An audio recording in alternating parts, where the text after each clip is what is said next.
that he loses a piece of it. This is NoMSeTV on YouTube and TikTok, giving you choices to celebrate life. Good afternoon sa lahat mga ma'am. So please kami po, medyo mainit lang ha. Okay, by the way po pala, you have two parts to visit. First po ang ecological garden. Second part niyo po yung tribal village. But before we go inside, nais ko lamang po ipakilala sa inyo ang Pride ng Palawan. Behind your back ma'am sir, we have there is a Palaw'an Bigap Peasant. Locally po ang tawag ay Tandigan. So meron kami blue one, colorful one sa kabilang area. Sila po ang mga lalaki, that will is called Bigap. And sa mga brown one, sila ang mga babae, sila po yung mga mishead. Okay po, sa kagandahan ni lalaki ma'am sir, sila rin po yung official seal or logo ng Puerto Princesa City. Sa aming pong logo, merong 66 feather, represent siya na 66 barangays or communities sa Puerto Princesa. And also ma'am sir, yan rin po yung fully grown size nila. Yung mga pick-up po ng mga malamang kasi ay mga imported na. And only male pick-up po ang nag-open ng feather o ng buntot pag sila ay nanliligaw sa mga babae. So that pick-up po is endemic, ibig sabihin po nun, sa Palawan lamang po natin sila matatag.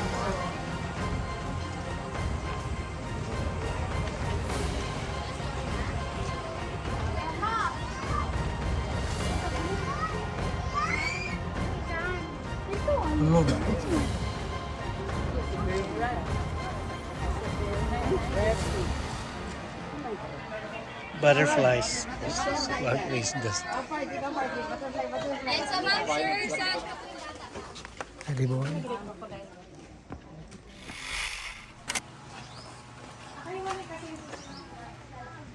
The Palaw'an, also known as Palawano, is an indigenous ethnic group found in the province of Palawan in the southern Philippines. This group is divided into four ethno-linguistic subgroups: Quezon Palaw'an, Bugsok Palawano, Brooks Point Palawano, and Southwest Palawano. And also, they can speak Tagalog then. And they have their own Asian alphabet, but it's already dying. And their Asian alphabet called Ibalnan. Different po siya sa Alibata or sa Baybayin. Magkaiba po yan. So, that's their own Asian. Pero sadly for now, it is dying alphabet na or they don't use it anymore. Ang ginagamit po nila ngayon is avocado na rin. Some of the kids of the tribe po, they go to school na. Actually, they are already the third and fourth generation of the tribe that had been participating in this livelihood program po. And yung mga fifth generation nila is they go to school now. Guys, nakakita po ba sila? Kasi po, they're going to play all of that instrument, then they're going to show to you how they live and survive in the mountain. And I will be your interpreter po since the tribe had their own dialect, which is Palaw'an, same as the tribe name. So here in mainland Palawan, we have here the three major tribes. First, the Tagbanwas from central to north, Batak from north to Puerto Princesa City, and the third are them. So they are the Palaw'an tribe po, and they came from in the southern part of Palawan. So since 1976, different families na din po ng tribe ang pumupunta dito. So since 1976, this place became their temporary home or shelter. And what we have here in this area is a livelihood program because we noticed po that their cultures and traditions are slowly disappearing because of what we call life modernization. But at least here, we are able to encourage them to continue to practice their cultures and traditions. And they're all full-blooded native, indigenous people that living in these islands for thousands of years. Kung familiar po kayo sa Tabon man or sa caveman, they are the possible descendants. Sabi rin nabatig din yun. So how that he give po? Tanggapin niyo yung ibibigay niya, then pass it to your seatmate or pass at the back after you see it. So ma'am said that is bagtik. It's one of their very important traditional products. So bagtik is a sap or a resin of almasiga tree.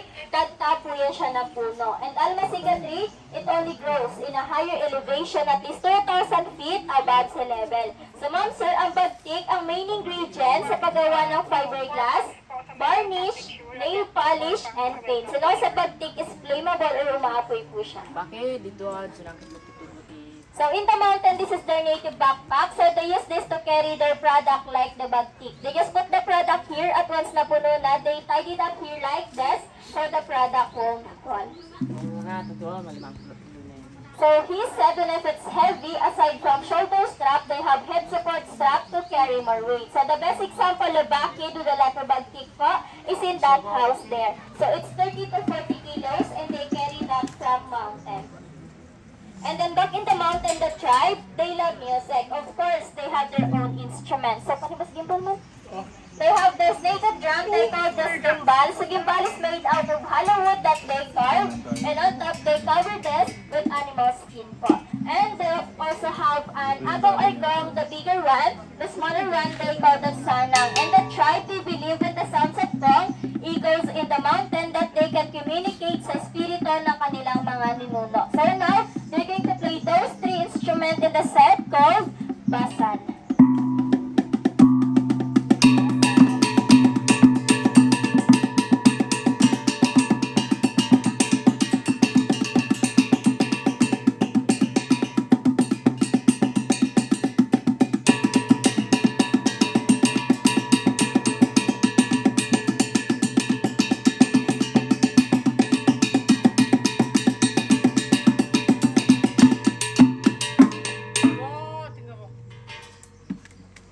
And here po, they don't dance to entertain guests or visitors kasi po ang mga tribal dances are on rituals which means sacred. So they just dance lang when they have ritual events to their tribe only like weddings, good harvestings, and prayers. Then before po mag-arrive ang mga modern na gitara, Palaw'an tribe have their own two-string guitar. Yung gitara na yun is considered as one of the first guitar here in the Philippines. They call that kudyapi or kudlungan.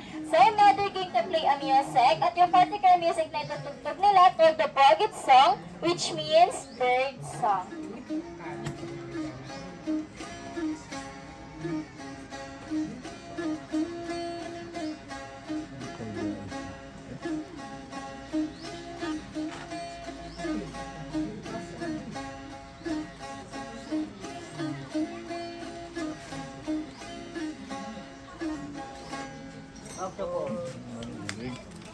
Okay, so more of their music is all about nature and some is all about birds. They also have an arroding, and arroding is made out a piece of a palm tree. Then they put beeswax to adjust the sounds. Piniplay po nila yan using the vibration of their mouth.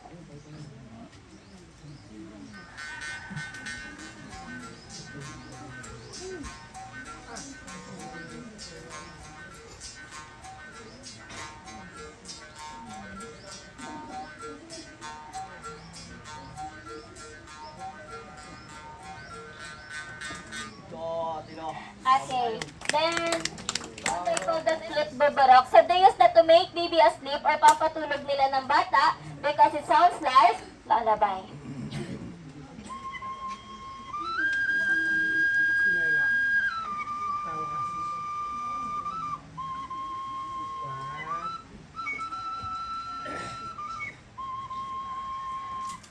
Okay, then back in the mountain, the Palaw'an tribesmen are also hunter-gatherers. So hunting animals is their source of living and it's part of their diet. So they have these two kinds of spears. They call this one liged and this one is surayang. So ma'am sir, surayang is their very special kind of spear. It looks like a harpoon but they don't use it for fishing. So they use this to kill big animals like the wild pigs or baboy ramo. What they do po when their target is already visible, so they throw the surayang from a distance. And when the metal versus true, it will get stuck because of the two hooks. When the target tries to run, these two will separate. So yung handle will serve as the anchor, angkla. It have a possibility that na yung handle po ang may sasabit siya sa mga puno or sa mga damo. So that's their smartest way to easy chop the target. If they want to capture it naman, they're going to use this one. Basically, they use surayang for chopping and they use ligid for capturing or killing the target.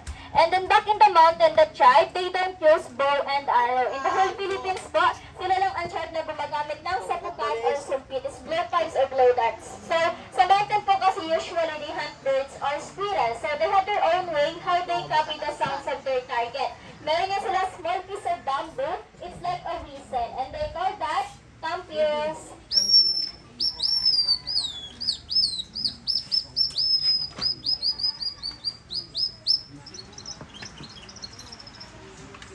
So kapag yung target nila ay visible na, they just need to ready their blowpipes. Now, look at the drawing while dig at that curtain because they are going to hit it. Oh, matagal na. Whoa!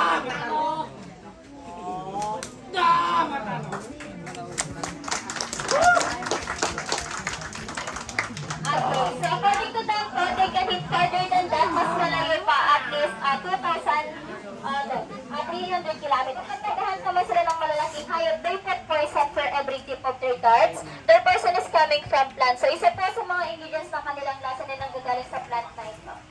So they call this plant dita. Kinakolekta po nila yung sap or yung resin, yung dagta. Then they mix it with other plants, they cook it in a slow fire to make the poison effective. That poison is powerful. Once they use that sweet poison, the target will die after a few minutes. But they can safely eat the meat naman by washing it with running water and they cook it. So kapag tao naman yung tinamaan ng bala na may poison, it's either kayo pa or sila. Just say goodbye na lang. So there's no antidote to the poison that they made po until now. So yung example ng darts na may poison is yung nasa white frame po na yan. Okay, so now we hear at the last part of our cultural sharing, and then the last part pa, he is going to show to you how they make fire in the mountain. The process called santikan, which means friction. Atino! Okay. So when the smoke is visible, he just need to transfer it in the dry grass. Blow it harder to make bigger fire. So sa mountain po, even though the kids of the tribe, they know how to make fire na din, how to hunt animals, part na po kasi ng practice nila yun for their survival in the mountain. So the materials that he uses is a piece of metal, flintstone, or buhay na bato, and their native cotton. Okay.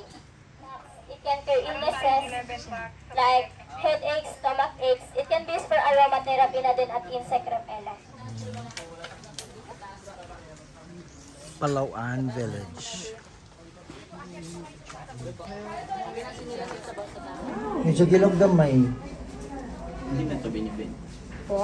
Hindi binibin. Sarap ang buba. Hindi binibili. Stick and set. Hindi siya maklaro, okay?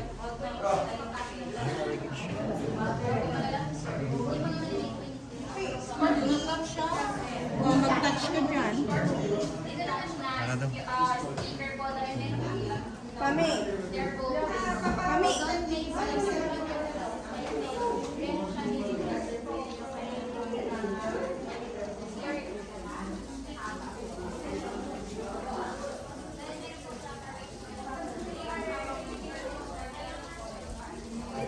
Yes po, millipedes ma'am.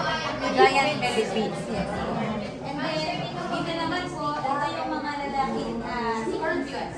They are called the nomadic. Thank you for watching NoMSeTV. Please don't forget to subscribe, like, and share.